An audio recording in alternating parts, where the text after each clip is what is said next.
Shalom Bapak Ibu Saudara yang dikasihi Tuhan. Seri pengajaran hari ini berjudul Sadar akan Penghakiman. Sekali lagi Saudara, Roh Kudus tidak hanya menyadarkan atau menginsafkan orang akan dosa dan akan kebenaran, tetapi juga akan penghakiman. Demikianlah dituliskan dalam Yohanes 16 ayat 8 dan 11. Demikian. Dan kalau ia datang, maksudnya Roh Kudus, ia akan menginsafkan dunia akan dosa, kebenaran, dan penghakiman. Akan penghakiman, karena penguasa dunia ini telah dihukum. Jelas bukan, saudara? Kedatangannya menginsafkan dunia akan penghakiman. Dikatakan penguasa dunia ini telah dihukum. Itu artinya penghakiman bisa digelar.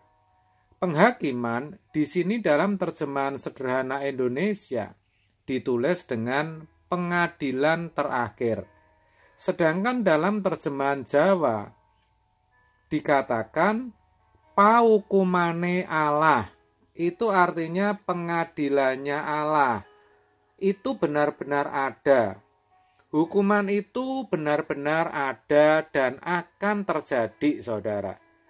Sayang sekali, kebanyakan orang Kristen kurang menyadarinya, sehingga kurang memperhatikan hidup mereka. Padahal, agar bisa berdiri tegak di hadapan pengadilan Allah, agar bisa terbebas dari hukuman kekal, satu-satunya jalan hanyalah hidup berkenan selama di bumi ini. Jadi sesungguhnya hidup di bumi merupakan persiapan dan penentuan untuk kekekalan nanti. Apakah orang akan mengalami kemuliaan kekal atau kehinaan kekal? Tetapi sekali lagi, banyak orang Kristen yang tidak berjuang sungguh-sungguh dan cenderung sembarangan hidup.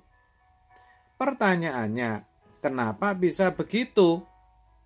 Jawabnya, karena umumnya tidak mengerti atau tidak memahami pengertian dosa dan kebenaran. Yang kedua, karena mereka berpikir menjadi Kristen itu identik atau sama dengan sudah beroleh selamat atau hidup kekal. Inilah pemahaman yang paling menyesatkan, saudara, sehingga mereka tidak sadar akan adanya penghakiman atau pengadilan terakhir. Padahal sangat jelas, banyak sekali ayat Alkitab yang berbicara akan hal itu. Sebut saja dalam Ibrani 9 ayat 27. Dikatakan, dan sama seperti manusia ditetapkan untuk mati hanya satu kali saja. Dan sesudah itu, perhatikan, dihakimi. Itu artinya mati atau meninggal dunia bukan berarti persoalan sudah selesai dan semua sudah aman atau beres, tapi masih ada penghakiman. Juga dalam 2 Korintus 5 ayat 9-10. Sebab itu juga kami berusaha, baik kami diam di dalam tubuh ini maupun kami diam di luarnya, supaya kami berkenan kepadanya. Sebab kita semua harus menghadap tahta pengadilan Kristus, ya kan?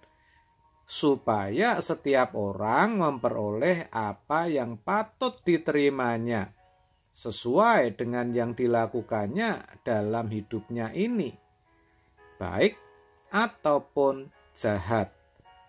Saudara, Paulus saja berusaha hidupnya berkenan. Dikatakan semua orang bukan sekelompok orang loh saudara, tetapi jelas dikatakan semua orang harus, perhatikan, harus menghadap pengadilan Kristus, walaupun agamanya Kristen, supaya setiap orang memperoleh apa yang patut diterimanya sesuai dengan yang dilakukannya dalam hidupnya ini, baik ataupun jahat.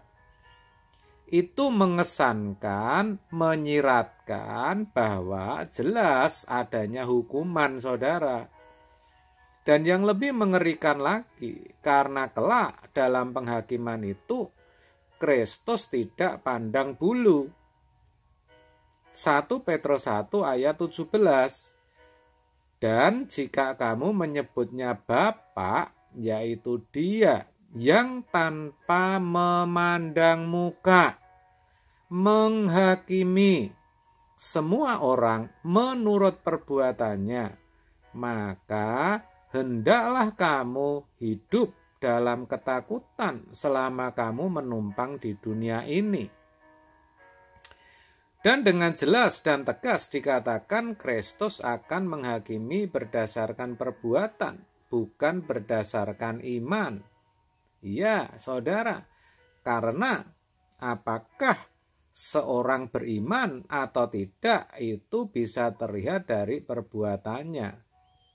Oleh sebab itu, kita sebagai orang percaya harus sadar betul bahwa penghakiman atau pengadilan terakhir itu ada dan pasti digelar. Lalu pertanyaannya, perbuatan yang seperti apa yang harus kita persiapkan? Dalam Yohanes 4 ayat 34, Yesus mencontohkan jenis perbuatan yang harus kita siapkan, yaitu melakukan kehendak Bapa. Sedangkan dalam Matius 7 ayat 21 dikatakan yang bisa masuk kerajaan surga adalah mereka yang melakukan kehendak Bapa. Dari itu semua kita jadi tahu agar kita bisa berdiri tegak dan lolos dari hukuman kekal, kita harus melakukan kehendak Bapa semasa hidup kita. Pertanyaannya, bagaimana dengan saudara? Apakah saudara sudah melakukan kehendak Bapa atau masih melakukan kehendak manusia, kehendak saudara sendiri? Nah, saudara sendiri yang tahu, tetapi saya ingatkan bahwa sekarang pun saudara juga tahu akan dasar penghakiman kelak, yaitu bahwa kita semua orang percaya itu akan dihakimi berdasarkan apakah kita melakukan kehendak Bapa atau tidak. Tidak mudah memang melakukan kehendak Bapa selama kita masih hidup dalam daging. Tetapi ingat, justru untuk itulah Roh Kudus datang dan tinggal di dalam diri kita, saudara. Roh Kuduslah yang selalu akan mengingatkan, menyadarkan saudara akan adanya penghakiman. Dan Roh Kudus jugalah yang akan memberikan kesanggupan kepada saudara untuk selalu mengerti pikiran dan perasaan Bapa serta melakukan kehendaknya, sehingga kelak saudara bisa berdiri tegak di hadapan pengadilan tahta Anak Domba. Amin. Tuhan Yesus memberkati.